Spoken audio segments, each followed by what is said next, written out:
बिस्मिल्लाहिर्रहमानिर्रहीम। नादरीन, आज की इस वीडियो में एक मेडिसिन के मतलब आपको बताऊंगा। ये एक होम्योपैथिक मेडिसिन है। आज मेरा कॉलेज में इस मेडिसिन का लेक्चर था। मैंने कॉलेज में भी इस मेडिसिन पे लेक्चर दिया। तो मेरे जो स्टूडेंट क्लास में हाज़िर थे उन्होंने तो वहाँ लेक्चर ले लिया, लेकिन मैं चाहता हूँ कि जो हाज़िर नहीं थे उन तक भी ये लेक्चर पहुँच जाए। और इसके अलावा मैं पब्लिक के लिए भी ये चाहता हूँ कि पब्लिक को भी हमारे होम्योपैथिक तरीका इलाज की कुछ समझ बूझ घर बैठे हुए हो जाए। तो इस सिलसिले में मैं अपनी इस दवाई जिसका नाम है थूजा, इस पर मैं आज ये वीडियो बना रहा हूँ और इस पे मेरा ये एक मुख्तसर लेक्चर होगा। तो नाजरीन, ये जो दवाई हमारी जिसका नाम है थूजा, ये एक दरख्त के पत्तों से बनती है। और ये दरख्त जो है, इसकी जो हाइट है ये कोई 30 फीट तक होती है। तो 30 फुट ऊंचा ये दरख्त होता है। और ये अमेरिका और कनाडा के जंगलों में ये दरख्त मिलता है। जब इस दरख्त पर फूल आते हैं उस दौर में इस दरख्त के पत्ते आपने लेने हैं और दवाई पत्तों से तैयार होगी, लेकिन पत्ते उस वक्त हासिल करने हैं जब फूल का ज़माना हो दरख्त पर, जब फूल आते हो। तो इस दरख्त के पत्ते इकट्ठे करके उससे ये दवाई तैयार होती है। होम्योपैथिक फार्माकोपिया के तरीके से ये दवाई तैयार होती है। ये दवाई किन अमराज में इस्तेमाल होती है इस पर बात करते हैं।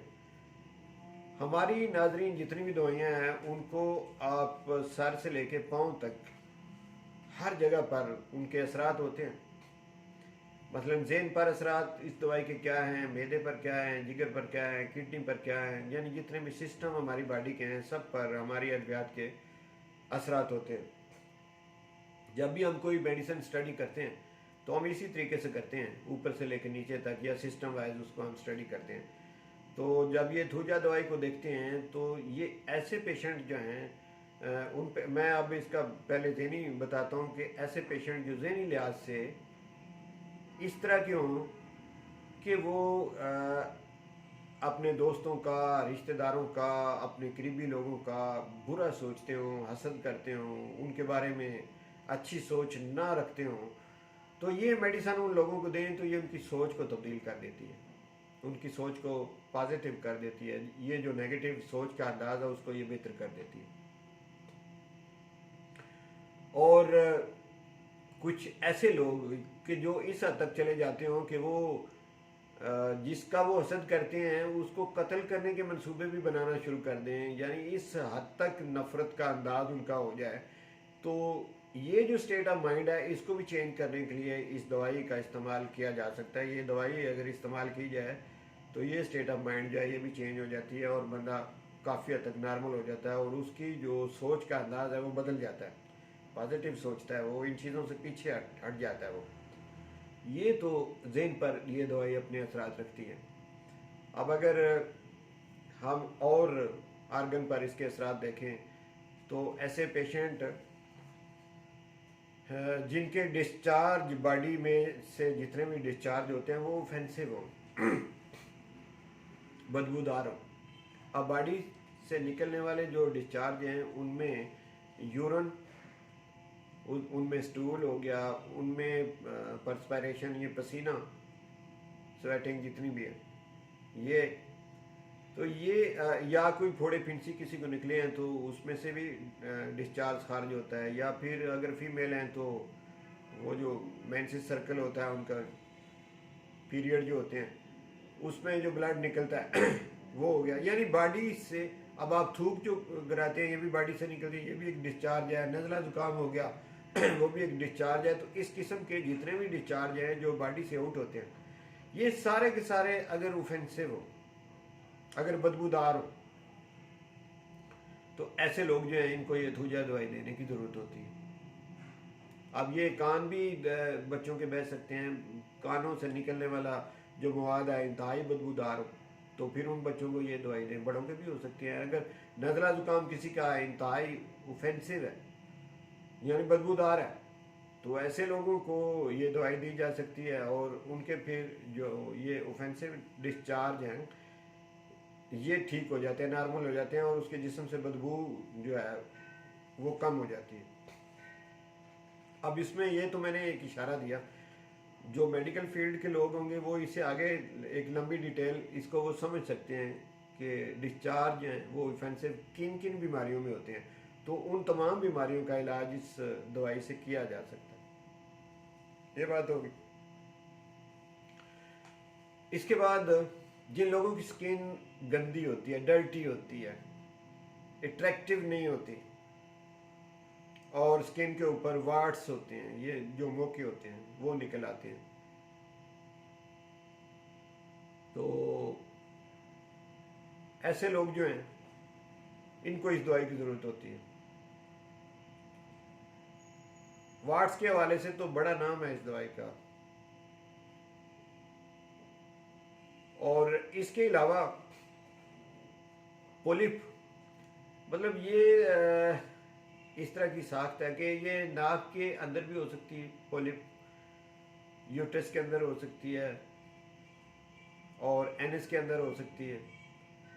ये आप कह लें कि गिल्टी नुमा साख्त है, लेकिन ऐसे गुब्बारे की तरह नरम है, नरम सी है, इसे पोलिप्स कहते हैं।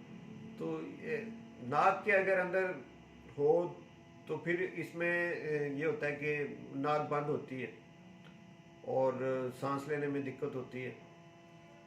और एलोपैथिक में तो इसका ऑपरेशन, नाक की हड्डी का वो कहते हैं जी बढ़ गई है तो इसका ऑपरेशन करो। ये हड्डी कुछ सॉलिड हड्डी नहीं होती, ये जो दरमियान में होती है ना, जिसको कि आप सादा, इसको मुरकनी हड्डी भी पंजाबी ज़ुबान में कहते हैं। ये हिलती नाक को आप इधर उधर हिला सकते हैं, जो अंदर वाली हड्डी है ये उसके साथ पोलिप बन जाते हैं। ऐसी कैफियत में ये थूजा दवाई जो है इसका इस्तेमाल करें। पोलिप जहाँ कहीं भी होंगे बॉडी में, वो यूट्रस में हो, वो फैलोपियन ट्यूब में हो, या ओवेरियन सिस्ट बन जाती हैं जो, उनमें भी ये दवाई इस्तेमाल होती है।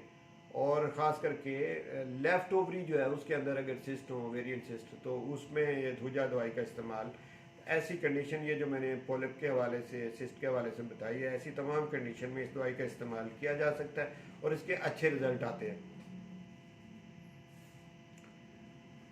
इसके अलावा नाजरीन, ये एंटीसाइकोटिक दवाई है। अब इसकी आम बंदे को तो समझ नहीं आएगी कि एंटीसाइकोटिक क्या होता है। ये होम्योपैथिक में ये सोरा, सिफिलिस, साइकोसिस, ये 3 म्याज़म हैं और ये जो डॉक्टर हनीमन होम्योपैथिक के बानी हैं, जिन्होंने होम्योपैथिक को दरियाफ्त किया था, उन्होंने इस होम्योपैथिक की दरियाफ्त के 8 साल के बाद एक और दरियाफ्त की थी, मियाज़मेटिक थ्योरी जिसका नाम है। तो ये म्याज़म उन्होंने दरियाफ्त किए थे। उनका कहना ये है कि जिन लोगों को शफा जल्दी नहीं मिलती, उनके अंदर कुछ रुकावटें होती हैं, कुछ म्याज़म होते हैं, और 3 म्याज़म उन्होंने बयान किए थे। एक म्याज़म का नाम सोरा डॉक्टर हनीमन ने रखा, दूसरे म्याज़म का नाम साइकोसिस रखा और तीसरा सिफिलिस रखा। तो ये जो साइकोसिस म्याज़म है उसको ख़त्म करने के लिए भी ये थूजा दवाई का इस्तेमाल किया जाता है। थूजा से ये म्याज़म, ये रुकावट दूर होती है और फिर मरीज़ के ऊपर कोई दवाई असर करना शुरू करती है। जब तक ये म्याज़म रहते हैं, अच्छी से अच्छी दवाई भी किसी पेशेंट के ऊपर असर नहीं करती। तो म्याज़म को दूर करना ये ज़रूरी होता है कि पहले आप म्याज़म को दूर करो और फिर उसका ट्रीटमेंट करो। तो अगर तो साइकोटिक म्याज़म होगा तो उसके लिए ये थूजा जो है ये एंटी साइकोटिक रेमेडी है, ये उस म्याज़म को दूर करेगी और उसके बाद आप जो भी दवाई अपने पेशेंट को देंगे वो पेशेंट ठीक होना शुरू हो जाएगा। एक ये भी इसका इस्तेमाल है।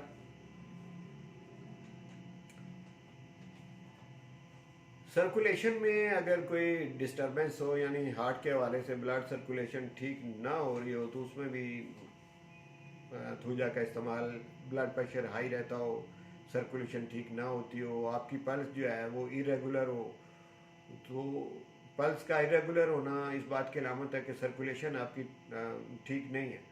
तो जिन लोगों की सर्कुलेशन ठीक नहीं होती उसको भी रेगुलेट करने के लिए थूजा की डोज बीच में दे लें और बाद में जो भी दवाई उसकी बनती है वो उसको दें, लेकिन इसकी डोज देना, 1-2 डोज देना, ये भी हाई पोटेंसी में 1-2 डोज इसकी जो है वो देने की ज़रूरत होती है। इससे भी बाद में वो सर्कुलेशन के मसाइल जो हैं वो ठीक हो जाते हैं। ऐसे पेशेंट जो टी का इस्तेमाल, काफ़ी का इस्तेमाल, तंबाकू का इस्तेमाल, पान वगैरह खाना या इस टाइप की ज़िंदगी जो लोग गुजारते हैं जिसमें चाय सिगरेट ये ज़्यादा होते हैं या कुछ में शराब नोशी भी होती है, ऐसे जो लोग हैं उनका मैदा अक्सर ख़राब रहता है। चाय का ज़्यादा इस्तेमाल करने वाले लोग दिन में 8 कप चाय पी लेनी, सिगरेट की 2-3 डब्बियाँ इस्तेमाल कर लेनी या काफ़ी का इस्तेमाल करना, तो ऐसे लोगों का मैदा किसी भी दवाई से ठीक नहीं होता। लेकिन जब वो मैदे का ट्रीटमेंट करवाने के लिए आए तो पहले थूजा देना उन्हें ज़रूरी होती है। चंद दिन थूजा दें और उसके बाद कोई और जो मैदे की दवाई बनती है वो दें। इससे उनकी वो रुकावटें दूर होंगी और उनका जिगर मैदा जो है वो ठीक हो जाएगा। और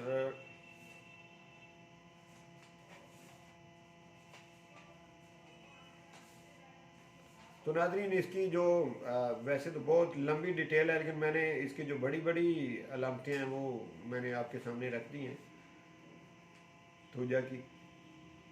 तो इस वीडियो से मेरा ख्याल है कि आप लोगों को फ़ायदा पहुंचा होगा, मेरे स्टूडेंट को फ़ायदा पहुंचा होगा। बहुत शुक्रिया वीडियो देखने का। इंशाल्लाह इसी तरह किसी और दवाई के बारे में भी वीडियो बनाऊंगा और इंशाल्लाह वो आप तक पहुंचती रहेंगी। अगर आपको इन वीडियोस की लंबी डिटेल चाहिए हो तो आप मेरे वीडियो देखने के बाद आप कमेंट्स करें, जिस चीज़ की आपको ज़रूरत होगी इंशाल्लाह उस पर वीडियो बन जाएगी। बहुत शुक्रिया।